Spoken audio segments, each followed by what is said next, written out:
Graça e paz, irmãos e irmãs. Abra sua Bíblia no seu último livro, no 3º capítulo.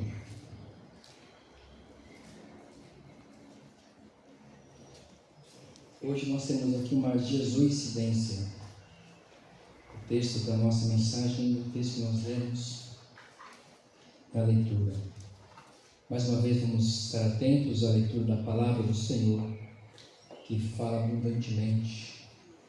Apocalipse 3, a partir do verso 14, carta à igreja em Laodiceia. Diz assim a palavra do Senhor: ao anjo da igreja em Laodiceia escreve: estas coisas diz o Amém, a testemunha fiel e verdadeira, princípio da criação de Deus. Conheço as tuas obras, que nem és frio nem quente. Quem dera fosses frio ou quente. Assim, porque és morno e nem és quente nem frio, estou a ponto de vomitar-te pela minha boca. Pois dizes: estou rico e abastado e não preciso de coisa alguma, e nem sabes que tu és infeliz, sim, miserável, pobre, cego e nu. Aconselho-te de que de mim compres ouro refinado pelo fogo, para te enriqueceres, vestiduras brancas para te vestires, a fim de que não seja manifesta a vergonha da tua nudez, e colírio para ungires os olhos, a fim de que vejas. Eu repreendo e disciplino a quantos amo. Se pois zeloso, arrepende-te. Eis que estou à porta e bato. Se alguém ouvir a minha voz e abrir a porta, entrarei em sua casa e cearei com ele e ele comigo. Ao vencedor dar-lhe-ei sentar-se comigo no meu trono, assim como também eu venci e me sentei com meu Pai no seu trono. Quem tem ouvidos, ouça o que o Espírito Santo diz às igrejas. Pai eterno, eu quero te agradecer, porque mais uma vez o Senhor nos reuniu em teu santuário. Santuário esse erigido para honrar o teu nome, Senhor, e proclamarmos a tua verdade e a tua palavra. Oh Deus, obrigado pela tua bondade, pois a tua misericórdia dura para sempre. Continua nos abençoando e nesse momento, ó Deus, alimenta o nosso espírito, a nossa alma com tua palavra, com teu hálito sagrado e santo, para que possamos compreender a tua boa vontade, agradável vontade, perfeita vontade. Abençoa todos nós, precisamos muito da tua bênção, dos teus ensinos, a iluminar os nossos passos, a guiar nossos pensamentos, a dirigir nossos caminhos. É a nossa oração, Paizinho, no teu nome, Jesus, o nosso pastor. Amém. Amada igreja,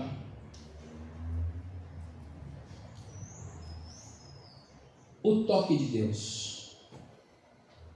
Acho que não tem coisa mais importante para qualquer ser humano do que o toque de Deus. Quando procuramos ao Senhor? Quando tudo está bem? Ou quando tudo está quase perdido? Procuramos a Deus na crise? A ausência de crise pode nos fazer esfriar na nossa fé, e o contrário também é verdadeiro. Quando nos aproximamos do Senhor,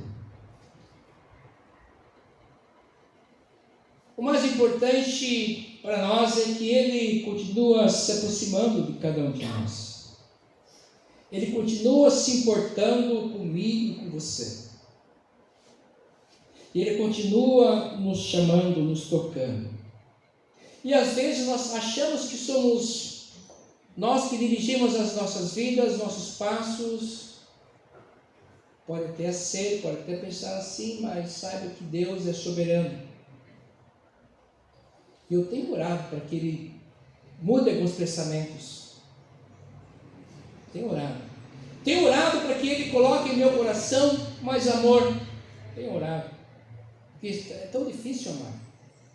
Amar no sentido amplo do ágape divino, conforme está lá registrado na carta de Paulo aos Coríntios, capítulo 13. Aquele texto me constrange abundantemente. Amar ao ponto de eu me entregar para ser queimado. Mas mesmo assim, se eu não tiver amor, isso nada vale. Isso nos mostra que nós não sabemos o que é o amor e muito menos amar. E diante desse texto do Apocalipse, nós somos independentes, apesar de sermos presbiterianos independentes, somos independentes na visão do versículo 20. Eis que estou à porta e bato, se alguém ouvir a minha voz e abrir a porta, entrarei em sua casa e cearei com ele e ele comigo. A casa aqui é o coração, é aquilo que é o nosso interior, aquilo que nós podemos dizer que é o espírito, nossa alma. E o coração é algo assim central nas discussões filosóficas e românticas também. O coração é o centro da vida, é onde ele vai bater com seu toque amoroso, carinhoso. Então, na visão desse texto, Jesus comparou esse bater em nosso coração, na porta do nosso coração, como fosse alguém que está chegando e quer ser um hóspede, alguém que recebemos em nossa casa para uma visita, ou não recebermos, alguém que chega para uma visita, para uma refeição, para aquela conversa um pouco mais demorada, mas é alguém que é gentil, alguém que não força nada. E nós hoje vemos um mundo religioso de vários segmentos e um Deus que ele é violento, um Deus que é de vingança, um Deus que promove destruições, um Deus que promove separações de famílias, que mata um irmão matando o outro, um Deus que promove só a intencionalidade de acumular riquezas, e quanto mais riqueza, mais poder, e eu posso dominar o planeta. Eu quero dizer para você que esse Deus não é o nosso Deus, não é o Deus de Abraão, de Isaac e de Jacó, o Pai do nosso Senhor e Salvador Jesus Cristo. Esse Deus é o Deus Mamon, é o Deus do poder, da riqueza, do dinheiro. Esse Deus está lapidado aqui nas Escrituras Sagradas, que às vezes tem tomado o trono da nossa vida, tem tomado o nosso tempo, os nossos interesses, tem nos preocupados, tem nos trazido um zumbido nos ouvidos, porque nós estamos tão estressados, preocupados com hoje, com amanhã, e com o que nós vamos vestir, comer, beber, que nós nos enchemos de ansiedades, e fazemos outros deuses, constituímos outros deuses, altares lindos, gigantescos, e aí começamos a viver independente de Deus. Mas o Senhor ele insiste em estar conversando conosco, em compartilhar conosco de proximidade. Ele fala aqui, o Senhor, de bater em nosso coração. Isso é afeto, é um Deus afetuoso, aquilo que nós precisamos aprender com Ele, e também nos tornarmos pessoas afetuosas, pessoas que amam, que perdoam, que tocam, que faz carinho, que não apenas recebe. Às vezes nós somos tão carentes que nem receber carinho nós queremos. São patologias clínicas que nós adquirimos por uma sociedade injusta, por uma família imperfeita, e que nós precisamos lidar com isso, porque nós temos um Deus que é amoroso, um Deus que se importa comigo, com você, e apesar da sua família, Ele, que é o nosso Pai, o nosso Deus, a nossa Mãe, quer nos tocar carinhosamente, e quer tocar no nosso coração aquilo que é o mais importante, que é o centro da nossa existência, da nossa vida. É um Deus que chega sorrateiramente e quer falar com Ele, quer chamar a atenção. Não é aquela campainha que parece uma buzina de fábrica, não, o sinal da minha escola, não. E às vezes dá um susto na escola, pá. Verdade, tem que tapar o vidro muito alto. Lembra aí a discussão das fábricas? Não é carinhoso. Eis que estou à porta. Estou à porta. Aí ele vai bater. Ou seja, ele está presente na porta do seu coração. E depois ele vai dar um toquinho. E ele quer ser recebido por você. Ele quer entrar na sua casa. Então pense hoje que o seu coração é a sua casa. Não a sua casa bagunçada lá, mas a sua casa, o seu interior, o seu íntimo. Jesus estava ali falando com aquela igreja, a igreja de Laodiceia. É que nós temos essas 7 cartas às igrejas, e hoje é a igreja de Laodiceia. Eu quero crer que a igreja de Laodiceia hoje é EPI, como 18, eu e você. Ele está batendo no nosso coração e quer falar com a gente na particularidade. Jesus aqui falando daquela igreja, às pessoas, aos irmãos daquela igreja, que estavam muito independentes. Gente, independência, autonomia é uma coisa fantástica, que precisamos adquirir na infância, adolescência, na idade adulta, principalmente na adulta, né? As pessoas precisam sair de casa. Tem gente que não quer mais sair de casa. E depois, na idade idosa, a autonomia é importante. Você desenvolver a sua vida. Mas tem aí algumas coisas que é importante a gente analisar. Às vezes a autonomia é tão grande que nós nos separamos das pessoas e de todo mundo. Sou tão autônomo que não preciso de ninguém, de nada. Acabou a afetividade. Acabou o cuidado de um com o outro. Eles se esqueceram e começaram a viver de qualquer jeito. Como dizia minha mãezinha, eles vivem conforme dá na telha, conforme a sua cabeça, vive fazendo as coisas conforme dá na telha, eles vão vivendo assim.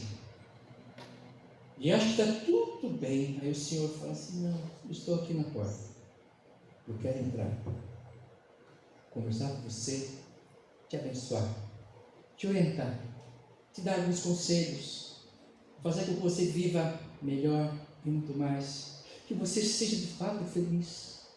Não essa felicidade proposta pela sociedade, pelo mundo que jaz no maligno, mas a minha palavra, bem-aventurado é o varão ou a varoa que anda no conselho, não anda no conselho dos ímpios, mas, e nem se assenta na roda dos escarnecedores, mas detém-se na palavra de Deus, e nela medida de dia e de noite. A felicidade está nisso. Não é com os meus amigos, nas rodinhas dos escarnecedores. Não! A felicidade, a palavra de Deus me diz, com amor, muito amor, que está em eu conhecer a sua palavra e nela meditar, o ruminar, pensar, dia e noite, porque nós somos bombardeados dia e noite, e alguns mais à noite. Nós estamos muito independentes. Aquela igreja estava assim, carentes dos relacionamentos, da proximidade, primeiro de Jesus, depois de todos, incluindo a igreja. Ele está falando à igreja, o seu povo, a sua família. Jesus privilegia essa aproximação, o contato direto. Ele é o Deus Emanuel, o Deus presente, o Deus conosco. Ele se encarnou porque Ele quis se aproximar de nós, estar próximo do seu povo, da casa de cada um de nós. Essa é a intenção de Jesus. Estar na porta e quer entrar, Ele não quer só ficar na porta. Ele quer também entrar na minha casa e fazer da minha casa a sua morada. Ele quer sentar comigo no sofá enquanto eu assisto televisão. Ele quer sentar na minha mesa enquanto eu faço a minha refeição. Eu quero deitar, Ele quer deitar na minha cama quando eu estou deitado, dormindo, descansando na minha casa. Ele quer entrar na nossa casa, não para bisbilhotar nada, mas para dizer que Ele é um Deus presente. Um Deus que se importa conosco. E Ele vem e bate. Bate a porta. Isso é proximidade. Proximidade. Como é que é a nossa relação com a igreja hoje? É um meio ou um fim? Eu me relaciono com a igreja porque eu amo e ali eu quero receber toque, quero louvar a Deus, quero me alegrar. Ou é uma finalidade para alguma coisa? Nós temos que resgatar algumas coisas, entre elas que a igreja é o corpo de Cristo. Ele é o cabeça desse corpo. E nós somos membros dessa igreja, membros desse corpo. Como é que está esse membro? Como é que está a saúde desses membros? E aqui não falo saúde física, porque vocês cuidam muito bem da saúde. Hoje eu fui no médico mais uma vez. Tomei mais 2 injeções. Estou bem, graças a Deus. Obrigado, Pai. Minha voz está aqui, está melhor. Meu bezetacil, não tomei mais injeção. Estou melhor. Não estou falando de saúde física, não. Estou falando de saúde espiritual. Como é que nós estamos enquanto corpo de Cristo? Somos membros de uma igreja que o cabeça é Cristo. E nós precisamos pensar nisso, de nos importarmos mais uns com os outros. Estávamos conversando aqui na IBD sobre a relação familiar, a partir do casamento, depois dos padrinhos, a função dos padrinhos. Não esperemos que acabe o divórcio, os padrinhos têm que agir mais. Padrinhos é dar apoio. Mas isso parece que é só figurativo, só aparece nas fotos dos padrinhos, depois cada um vai para o seu lado e vive dissolutamente. Os padrinhos só atrás na foto e davam um presente. Muito bom, você foi padrinho já? Se você for convidado, gente, tem que dar um bom presente, né? Um bom presente. Nós precisamos nos relacionar mais e melhor. Estamos muito independentes, ainda mais agora nesse mundo digital, cada um na sua, cada um com o seu iPhone, seu computador.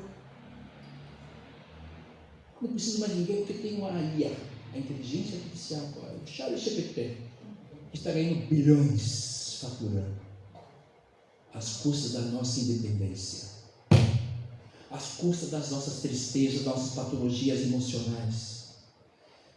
O diabo está faturando bilhões, arrebentando as vidas das pessoas, das famílias, nos quebrando emocionalmente. Somos escravos do celular, somos escravos das mídias sociais, somos escravos do pecado. Somos independentes. Só não somos independentes do pecado. A cada dia mais nós estamos presos. E perdemos a noção de família, perdemos a noção de igreja, cada um se importando só com o que é seu. E a igreja de Laodiceia caminhava assim, longe. Eu sei que vocês não são frios nem quentes, vocês são mornos. E eu estou a ponto de vomitar você, porque água morna no estômago dá ânsia. Lembro da minha mãezinha, mais uma vez, está com problema no estômago, disse, quer? Então, toma água morna. E eu não quero ser vomitado pelo Senhor. Então, eu preciso rever a minha independência. Essa independência pregada aí, porque tudo é meu, o que eu penso é legal, é o mais importante, o corpo é meu, minhas regras, tudo é assim, tudo independente. A palavra do Senhor não mudou e não muda, e jamais mudará. E ela cumpre o seu papel para antes de voltar para o Senhor que a fizer. É a palavra de vida e vida eterna, a palavra de alegria, a palavra de felicidade e, acima de tudo, de salvação e salvação eterna. A finalidade principal da palavra de Deus é nos conectar com Deus, conectar com Ele. E nós temos que ser dependentes dEle. Para isso é necessário que nós nos arrependamos. E Jesus enfatiza que essa independência precisava acabar. E essa independência denota distância dele e distância de todos. Jesus aqui está à porta e ele quer ser visto, ele quer ser sentido. Ele bate a porta do nosso coração, ele expressa aqui o seu carinho, de restabelecer comigo, com você, uma relação íntima. Porque nós não podemos pensar diferente, porque Ele é o Deus que nos sonda, nos conhece na intimidade. Eu não posso ter com Ele uma relação de qualquer jeito, onde eu acho que escondo as coisas, porque Ele é o Deus. E vou repetir, não está apenas querendo desvirotar na nossa vida, não, Ele quer cuidar de nós. Deus não é aquela mulherzinha fofoqueira que fica na janela lá, olhando todo mundo que passa e escrevendo para depois conversar com a outra vizinha. Não, Ele não é bisbilhoteiro. Ele está lá varrendo a calçada de manhã para conversar com você, e você conversar com o vizinho, mas coisas boas. Não falar mal do Trump, de Netanyahu, de Zelensky. Não. Pregar a esperança. Porque se for falar do que está posto, a gente faz. Ainda bem que acabou o Setembro Amarelo, né? O suicídio já foi embora já. Não. Pior que não. As pessoas estão buscando dar fim da sua vida. Essa semana assisti uma reportagem instigante, mas triste, sobre o direito das pessoas terem o direito de tirar a própria vida. E alguns mais endinheirados estão indo para a Suíça, porque lá eles têm esse direito.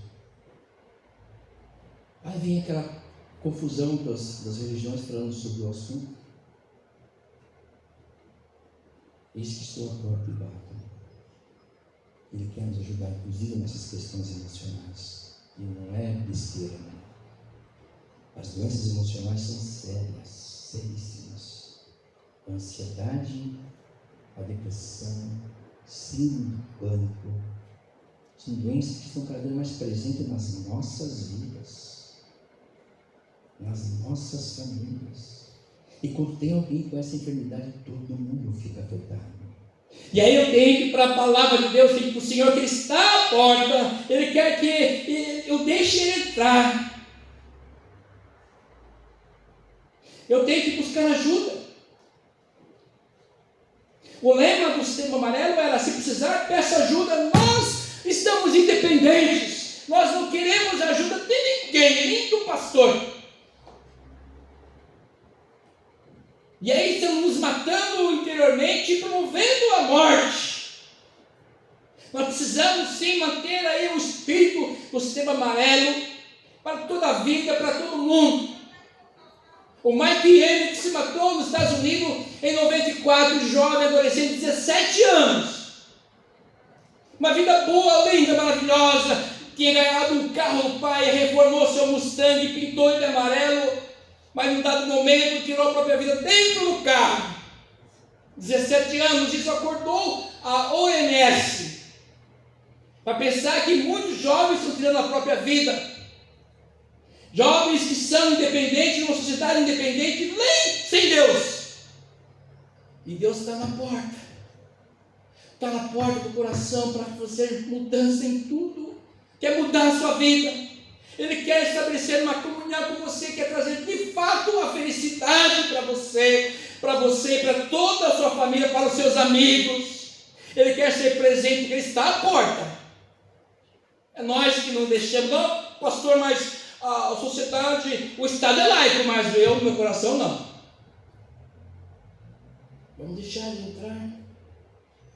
Eu tenho certeza que Ele vai resgatar a sua vida para uma vida melhor. Para a sua vontade que é boa, perfeita e agradável. O meu fardo é leve, não é pesado.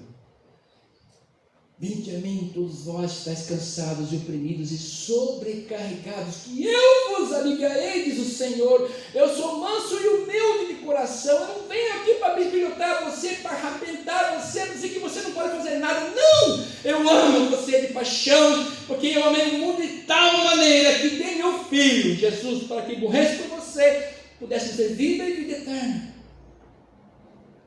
E nós podemos ter vida e vida plena aqui já. sabendo disso, não com a ausência de problemas, de enfermidades, mas com a paz no coração. Vamos ser dependentes do Senhor Jesus. Ele quer nos abençoar mais e mais a cada dia. Ele quer que nós conheçamos as suas obras. E ele fala para aquela igreja: olha, eu conheço as obras de vocês. Eu sei o que vocês fazem. Eu sei o que você fez no ano passado. Tipo assim. Mas ele não vem para. Ele quer nos perdoar. Ele fala assim: se arrependa, eis que faço nova todas as coisas. Não fique arrastando correntes. Isso só nos traz mais patologias clínicas, difíceis de cuidar. E às vezes a medicina é bem limitada.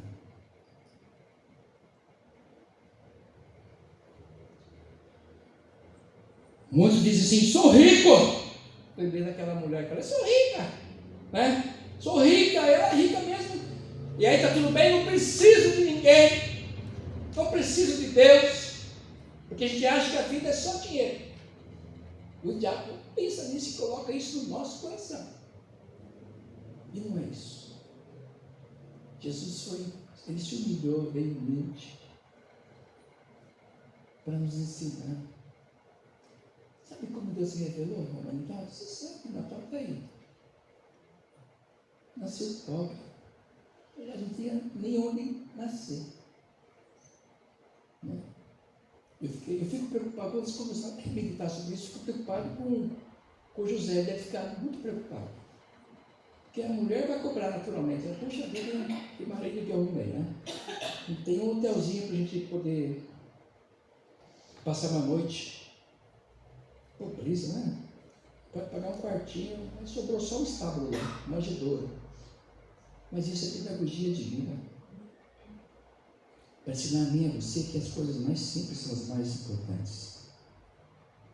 É o cafezinho com o bolo de fubá que você vai receber o pastor. Viu?